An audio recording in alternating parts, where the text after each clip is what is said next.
Cuando vemos temas de diseño de vigas, la mayor parte nos enfocamos efectivamente en lo que estoy pidiendo aquí, que es el esfuerzo. Pero como ustedes bien saben, cuando nosotros aplicamos una carga en esta viga, lo que va a pasar es que al estar en esta posición de equilibrio, la viga va a tener una deformación. Entonces, esta viga se va a deformar de esta manera. Entonces, también en diseño, tenemos que considerar, aparte del esfuerzo, que tengo que saber cuáles son las deflexiones o deformaciones que va a tener esta viga. Veíamos en los primeros temas del método de elemento finito los elementos que están sujetos a tensión. Y en esos ejemplos veíamos cómo una pieza que estaba sujeta a tensión provocaba un esfuerzo, pero también se provocaba una deformación en el elemento. Entonces aquí va a pasar exactamente lo mismo. Cuando nosotros aplicamos una fuerza a esta viga, no solamente va a sufrir esfuerzos, sino también va a sufrir, repito, deflexiones, y también los diferentes planos que conforman esta viga van a tener rotaciones. ¿Ok? Entonces, posiblemente sean conceptos, sean parámetros que sí vieron en mecánica de materiales, o a lo mejor no los vieron, o sea, no sé, pero eso es lo que pasa en una viga. Una viga va a estar sujeta a esfuerzos, va a estar sujeta a deflexiones verticales. Esto quiere decir que este punto D se va a deformar verticalmente hacia abajo o hacia arriba, dependiendo de la carga, pero también el plano que contenga al punto D, cuando se aplican fuerzas, esos planos van a tender a girar un cierto ángulo, ya sea a favor de las manecillas o en contra de las manecillas. Entonces, esos parámetros que vamos a encontrar de forma analítica con las diferentes ecuaciones que se vieron en mecánica de materiales, también en el método de elemento finito vamos a encontrar exactamente esos mismos parámetros. Entonces, ¿qué va a pasar? Con el método analítico vamos a encontrar deformación, vamos a encontrar esfuerzos, vamos a encontrar giros angulares de ese plano que inicialmente estaba en reposo, y con el método de elemento finito vamos a validar esos resultados. Y cuando hagamos simulación virtual de esa viga en SolidWorks, los mismos resultados tendrían que dar en el problema. Entonces, es ahí cuando empezamos a validar problemas reales con simulación virtual. ¿Ok? Entonces, pero para poder llegar a la simulación, como siempre les he dicho, tenemos que saber qué esperar del problema. Y para saber qué esperar de ese problema, yo tengo que conocer la teoría básica del problema que estoy analizando. ¿Ok? Entonces, empezamos. Esta cara que tenemos aquí, de 2000, no va a estar aquí en el punto B. Va a estar exactamente en el punto D, o sea, a la pura mitad. Entonces, lo primero que yo tengo que hacer para poder encontrar los esfuerzos que van a existir en esta vida, lo primero que tengo que hacer es encontrar las reacciones que van a haber en A y en E. Entonces, de acuerdo a los tipos de apoyo, yo voy a tener que aquí, en el punto A, voy a tener una reacción vertical. Y se supone que va hacia arriba. Profe, Y en el perdón que punto interrumpa. Como dijo que la fuerza se va a aplicar al medio, ¿eso significa que el segmento B no va a estar? si no, vamos a olvidarnos de esto. Okay. ¿Vale? Para hacer más sencillo el problema y que la metodología que les voy a mostrar ahorita, empecemos de lo más básico. Y si una vez que se entienda lo básico, ya podemos extrapolar problemas más complejos. Esto quiere decir poner cargas en diferentes puntos, momentos en diferentes puntos, ya no cargas puntuales, sino cargas uniformemente distribuidas o con una distribución triangular, etcétera, ¿no? Ok, gracias. Entonces, ahorita nos olvidamos, como dijimos, de la fuerza que hay en el punto B, y la fuerza de 2000 va a ser aplicada exactamente en el centro. Esto es en el punto D. Entonces, dependiendo del tipo de apoyo que tenemos aquí en A y en E, vemos que en A, como es una bisagra, puede tener reacciones en X y en Y. Pero como solamente tenemos cargas verticales, entonces va a haber una reacción en A hacia arriba. Y en el punto E tenemos un apoyo simple. Entonces, un apoyo simple tiene un tipo de reacción, que en este caso es una reacción en E. Entonces, para encontrar estos valores, necesitamos hacer dos cosas. Ocupamos hacer una suma de fuerzas respecto al eje Y e igualarlas a cero. Y decir que todas las fuerzas que van hacia arriba, para mí, van a ser positivas. Yo voy a llamar el eje Y vertical y voy a llamar el eje X horizontal. Y la otra es realizar una suma de momentos. Y esa suma de momentos también deben ser cero. Y los giros a favor de las manecillas van a ser positivos. Entonces yo decido en qué punto de la viga voy a hacer la suma de momentos. Yo voy a tomar el punto de referencia como el punto A. ¿Ok? Entonces vamos a empezar. Vamos a empezar por la suma de momentos. Tengo una fuerza de 2000 libras, que si la multiplico por esta distancia de 6 pies, voy a tener un momento a favor de las manecillas. Por lo tanto, este valor o esta multiplicación va a ser positiva.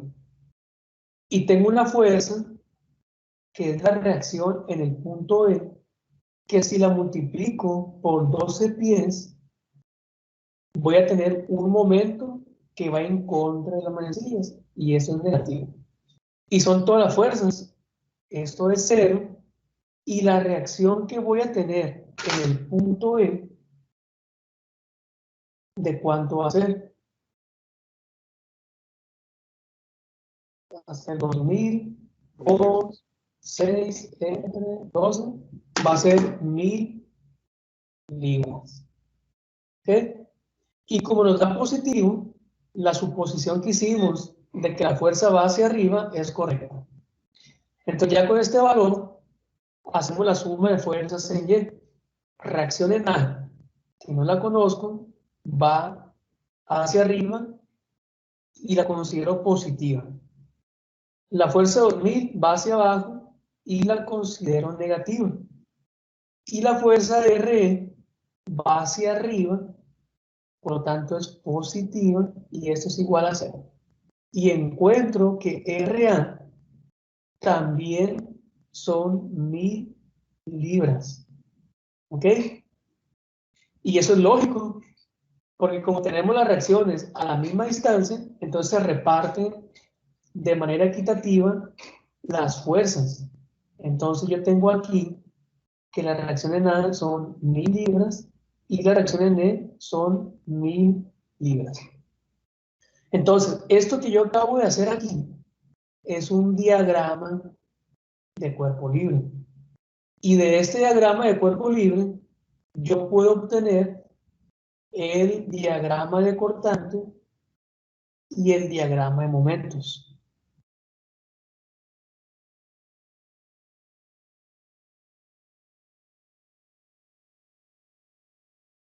¿Ok? Entonces, esta viga que tengo aquí, donde su dimensión transversal es de 2 por 4 pulgadas, yo la voy a simular como si fuera esta línea. ¿Ok? Para mí esa línea me va a simular la viga rectangular de 2 por 4 pulgadas. Entonces, yo voy a obtener diagrama de cortante. ¿Y este diagrama cómo quedaría? Yo tengo una fuerza de 1000 que va hacia arriba, ¿ok? Y como no tenemos ninguna fuerza hasta llegar al punto D, entonces aquí bajamos 2000. Yo aquí subí 1000 libras. La fuerza de 2000 hace que bajemos hasta llegar a menos 1000 libras. Se mantiene constante el diagrama, llegamos al extremo que es el punto E, y aquí subimos 1000. Entonces regresamos a 0. Entonces este va a ser el diagrama de cortantes. Y de este diagrama vamos a encontrar elementos. ¿Ok? ¿Y cómo quedaría? Quedaría de la siguiente manera. Yo tengo esta área 1 positiva y esta área 2 negativa. El área 1 es altura, que son 1000 libras, por la base, que son 6 pies. Y eso nos da 6000 libras por pie. ¿Ok? Entonces, esto hace que se genere el diagrama de la siguiente manera. Alcanzamos, vamos desde el 0, y esta área rectangular se convierte en una línea con una pendiente en el de momentos. Y el valor máximo que alcanzamos aquí en esta línea es de 6000 libras por pie. Y el área 2, que es negativa, es exactamente el mismo valor. Por lo tanto, me da menos 6000 libras por pie. Y esto hace que regrese a la posición 0. Y este para mí es el diagrama de momentos. Entonces, ¿qué pasa aquí? Yo aquí me doy cuenta que el plano crítico donde se va a sufrir el máximo valor de carga cortante es en el punto D. Y también en el punto D yo tengo el máximo momento que va a sufrir la pieza. Por lo tanto, en el punto D yo tengo los dos máximos esfuerzos, uno de cortante y el otro de flexión. Pero ¿qué pasa?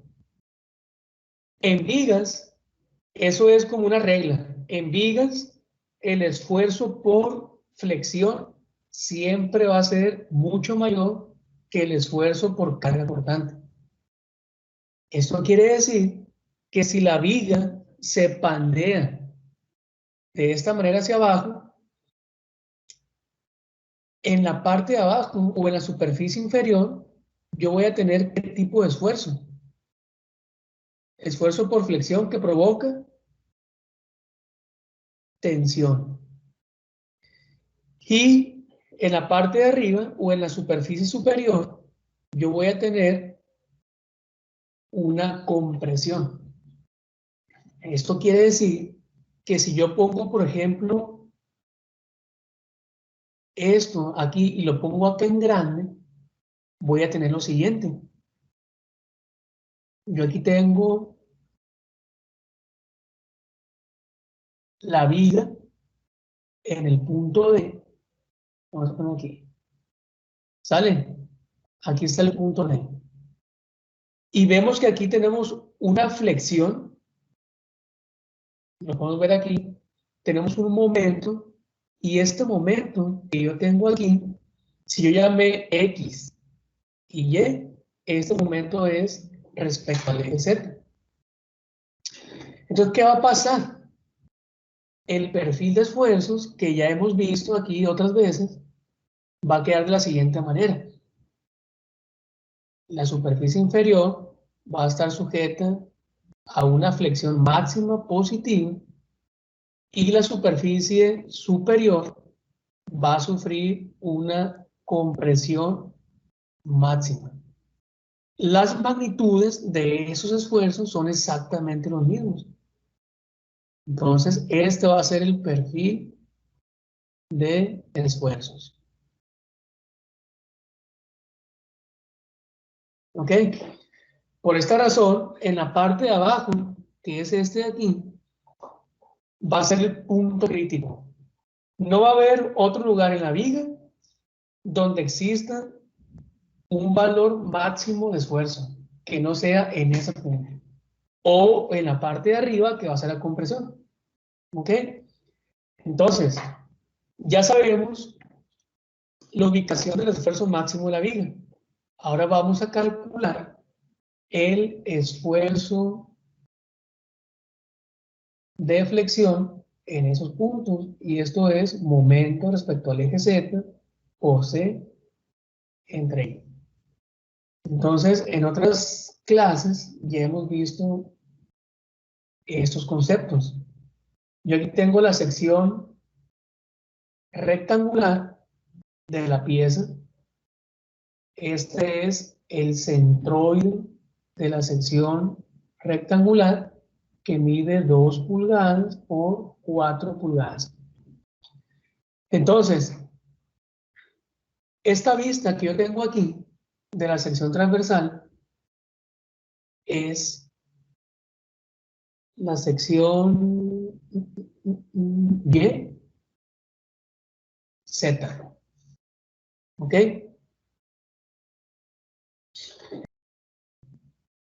El momento va a ser de 6.000 libras por pies. Entonces, este momento lo vamos a convertir a libra pulgada. Entonces, vamos a multiplicar 6.000 por 12 y tenemos que el momento es de 72.000 libras pulgada. Entonces, aquí vamos a poner 72.000 libras por pulgada. ¿Cuál va a ser la distancia C? La distancia C va a ser la distancia que hay desde el centroide hasta el punto de interés. Y sabemos que el punto de interés está acá abajo, está en la superficie. Entonces, esta para mí va a ser la distancia C. Que en este caso va a ser 2 pulgadas. ¿Cuál va? Y es igual a base por altura al cubo entre 12. ¿Cuál va a ser la base? ¿2 pulgadas o 4 pulgadas? Va a depender del momento que tengamos. Y como el momento es respecto al eje Z, entonces la base va a ser la distancia paralela a este eje, que son 2 pulgadas. Y la altura va a ser la distancia perpendicular al eje Z, que son 4 pulgadas. Y esto nos arroja un momento 10.66, ¿okay? Pulgada cuarta. ¿Okay? Y este valor lo ponemos aquí, 10.66 pulgada cuarta. ¿Cuánto nos da el valor? Nos da 13.584 PSI. ¿Ok? Ahora, yo ya sé el esfuerzo. Hasta aquí, yo no sé si ese esfuerzo va a provocar falla en el componente. Para eso tendríamos que aplicar teoría de fallas, para saber si ese esfuerzo que tengo ahí va a provocar que esta carga provoque en el punto D, en la parte de abajo, provoque ya sea una falla por fluencia o una falla por fractura. Yo tendría que aplicar teoría de fallas. ¿Ok? Ahorita no vamos a hacer eso. Lo que sí que vamos a hacer va a ser lo siguiente. Yo ya sé que en el punto D, en la parte de abajo, tengo un esfuerzo de 13.584. Pero también sé que cuando yo a esta viga que mide 12 pies de largo, cuando yo aplique una carga exactamente en el centro, esta viga se va a deformar de esta manera. ¿Ok? Entonces yo quisiera saber esta carga de 2.000 libras, ¿cuántas pulgadas lo va a deformar? Entonces, desplazamiento en el punto B, diciendo que este es A, este es B y este es E. O si queremos seguir la misma nomenclatura, A, D y E. A, D. Para ustedes, si yo quiero saber cuánto se deflexionó ese punto D cuando apliqué la carga, ¿qué tengo que hacer?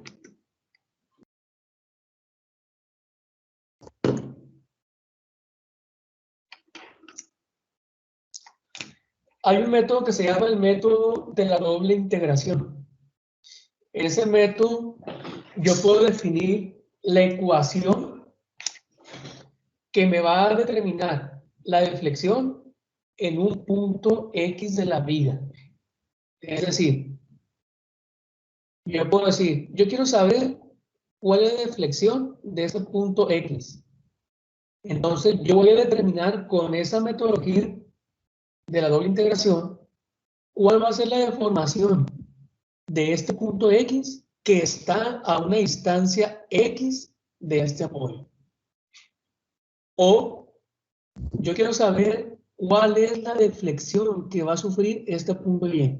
Entonces yo defino la ubicación desde el punto A hasta el punto de interés, meto los valores y yo puedo predeterminar o yo puedo determinar cuál va a ser esta deflexión. ¿Ok? Eso es, repito, el método de la doble integración. No sé si eso lo vieron en mecánica de materiales. Si no lo vieron, en los apéndices de cualquier libro de mecánica de materiales o de diseño, tenemos fórmulas de deflexión de vigas.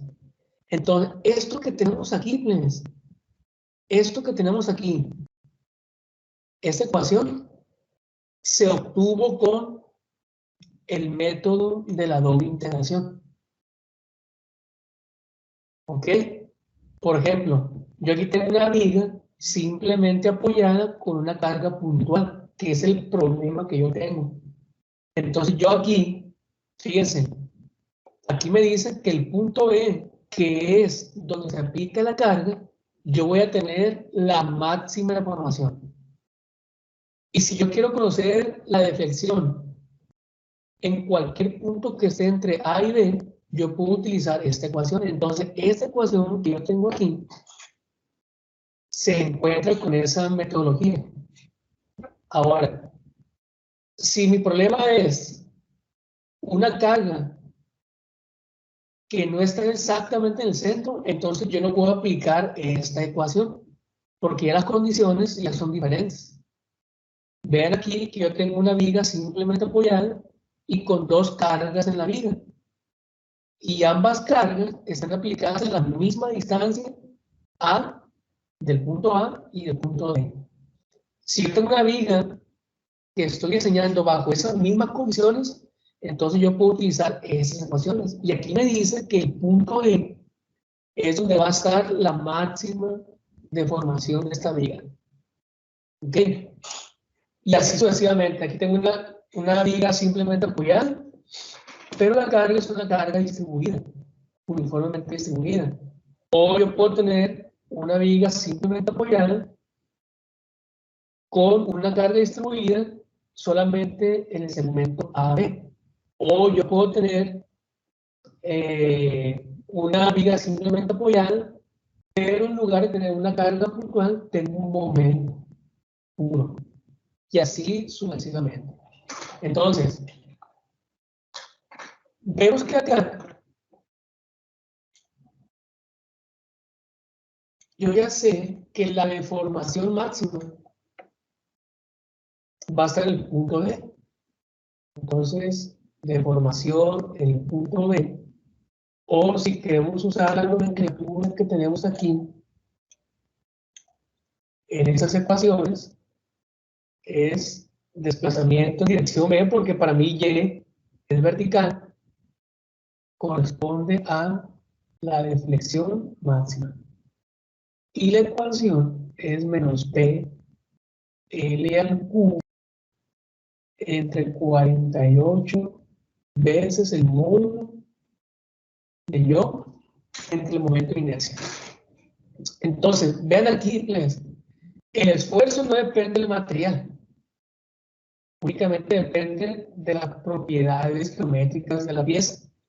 Pero la deformación, aquí sí, no se va a deformar lo mismo si yo utilizo un acero que un aluminio. No se va a deformar de la misma manera si meto un cobre a una madera. Entonces, aquí es bien importante definir el material, no para saber el factor de seguridad, pero sí para saber qué tanto se va a deformar. Entonces, vamos a suponer que vamos a usar un acero. ¿Ok? Un acero ASTM A36. El módulo para un acero común son 200 gigapascales. ¿Ok? Entonces, el valor negativo indica que la deformación va a ser hacia abajo. La carga son de 2000 libras. Esta L, como pueden ver aquí, ¿a qué se refiere? Se refiere a la longitud total de la viga. Entonces, que son 12 pies, si lo convertimos a pulgadas, son 144 pulgadas. Entre 48 por 200 gigas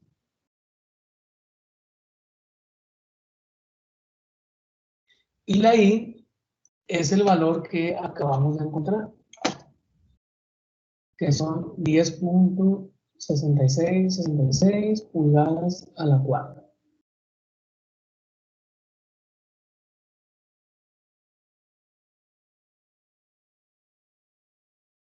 ¿Y eso cuánto nos da? Ah, profe, no tendremos que hacer el equivalente en la E. Sí, profe, estoy usando Newton sobre metro al cuadrado.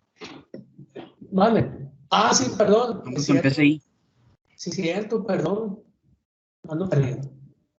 Ustedes conviértenlo a PSI. Es todo lo que es. Y fíjate, aquí me falta también la L y el cubo. Ya tengo hambre, please. Es que no desayuné. Dale. ¿Cuánto se convierte los 200 gigas a PSI? Aproximadamente 29 megas PSI. Mega PSI. Entonces aquí vamos a poner 29 por 10 a la 6 libra pulgada cuadrada. Y ahora sí, esta libra se va con esta libra. Esta pulgada a la cuarta sube y aquí se hace pulgada a la quinta. Entonces aquí tengo pulgada cuarta con la quinta y queda pulgada. Entonces aquí son 0.400, bueno, 4022 pulgadas. Y si lo convertimos a centímetros,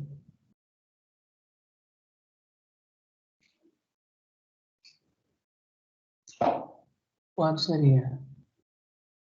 1.02. 1.02 centímetros. ¿Ok? Entonces, esos valores con el método de elemento finito son los que vamos a validar.